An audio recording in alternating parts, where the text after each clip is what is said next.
Episode 46. They woke the next day to brilliant sunshine and a light, refreshing breeze. "Perfect Quidditch conditions," said Wood enthusiastically at the Gryffindor table, loading the team's plates with scrambled eggs. "Harry, buck up there, you need a decent breakfast."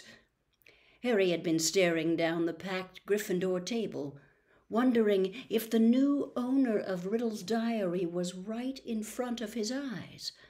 Hermione had been urging him to report the robbery, but Harry didn't like the idea.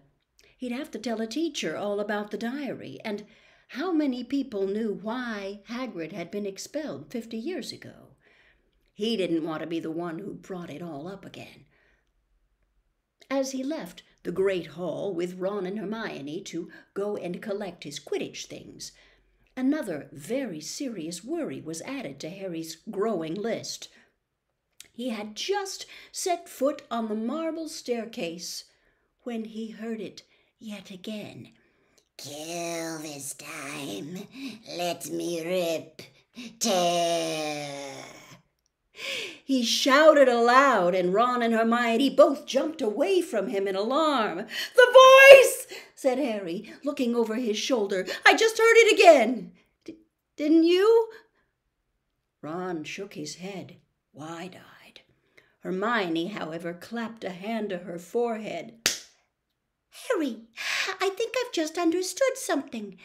I've got to go to the library." And she sprinted away up the stairs. "What does she understand?" said Harry distractedly, still looking around, trying to tell where the voice had come from. "Loads more'n I do," said Ron, shaking his head. "But why's she gone to the library?" "Because that's what Hermione does," said Ron, shrugging. "When in doubt, go to the library." Harry stood irresolute, trying to catch the voice again, but people were now emerging from the great hall behind him, talking loudly, exiting through the front doors on their way to the Quidditch pitch. "You better get moving," said Ron. "It's nearly 11. The match." Harry raced up to Gryffindor Tower, collected his Nimbus 2000, and joined the large crowd swarming across the grounds. But his mind was still in the castle, along with the bodiless voice. And as he pulled on his scarlet robes in the locker room, his only comfort was that everyone was now outside to watch the game. The teams walked onto the field to tumultuous applause. Oliver Wood took off for a warm-up flight around the goalposts. Madam Hooch released the balls. The Hufflepuffs, who played in canary yellow, were standing in a huddle, having a last-minute discussion of tactics.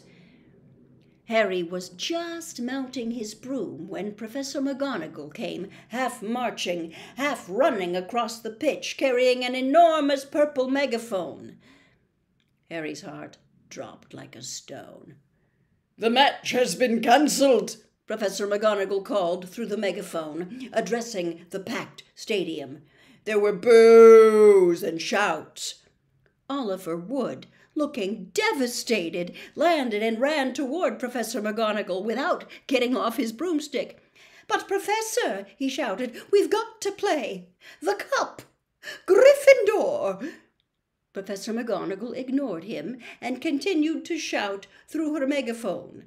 "All students are to make their way back to the House Common Rooms, where their heads of houses will give them further information. As quickly as you can, please." Then she lowered the megaphone and beckoned Harry over to her.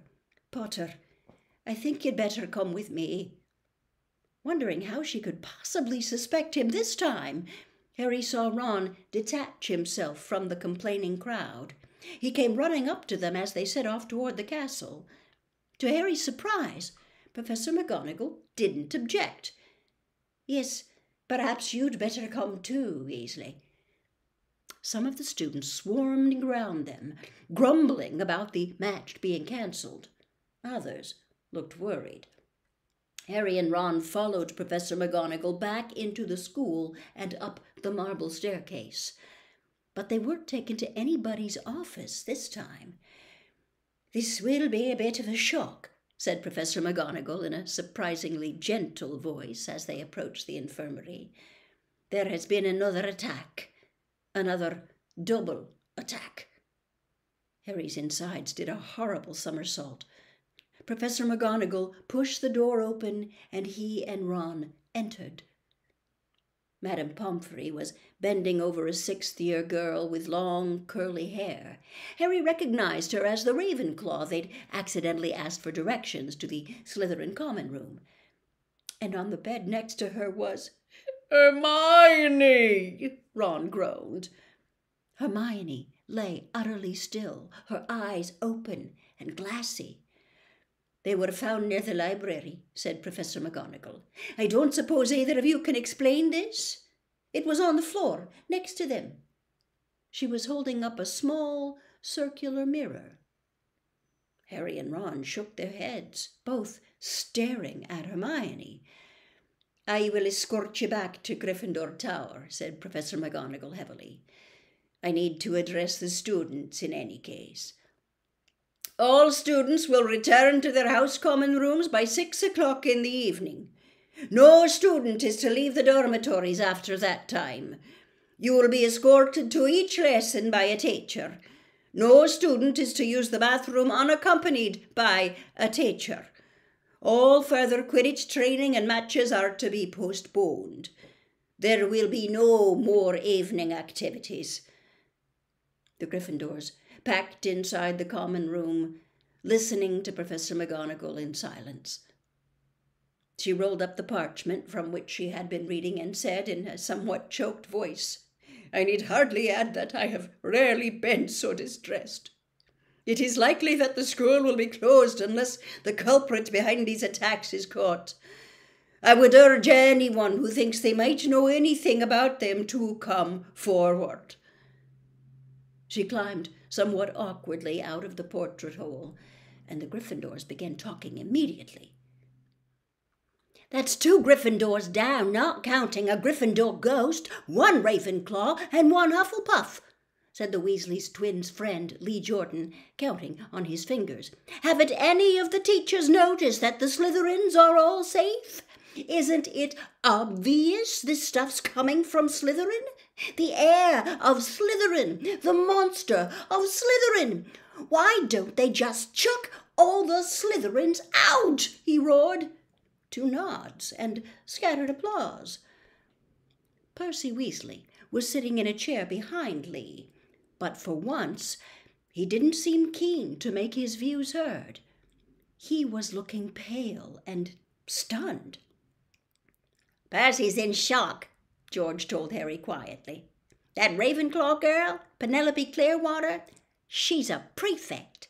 I don't think he thought the monster would dare attack a prefect." But Harry was only half listening. He didn't seem to be able to get rid of the picture of Hermione, lying on the hospital bed as though carved out of stone. And if the culprit wasn't caught soon, he was looking at a lifetime back with the Dursleys. Tom Riddle had turned Hagrid in because he was faced with the prospect of a Muggle orphanage if the school closed. Harry now knew exactly how he had felt. "What are we gonna do?" said Ron quietly in Harry's ear. "Do you think they suspect Hagrid?" "We've got to go and talk to him," said Harry, making up his mind. "I can't believe it's him this time. But if he set the monster loose last time, he'll know how to get inside the Chamber of Secrets, and that's a start. But McGonagall said we've got to stay in our tower unless we're in class." "I think," said Harry, more quietly still, "it's time to get my dad's old cloak out again." Harry had inherited just one thing from his father, a long and silvery invisibility cloak. It was their only chance of sneaking out of the school to visit Hagrid without anyone knowing about it. They went to bed at the usual time, waited until Neville, Dean, and Seamus had stopped discussing the Chamber of Secrets and finally fallen asleep, then got up, dressed again, and threw the cloak over themselves.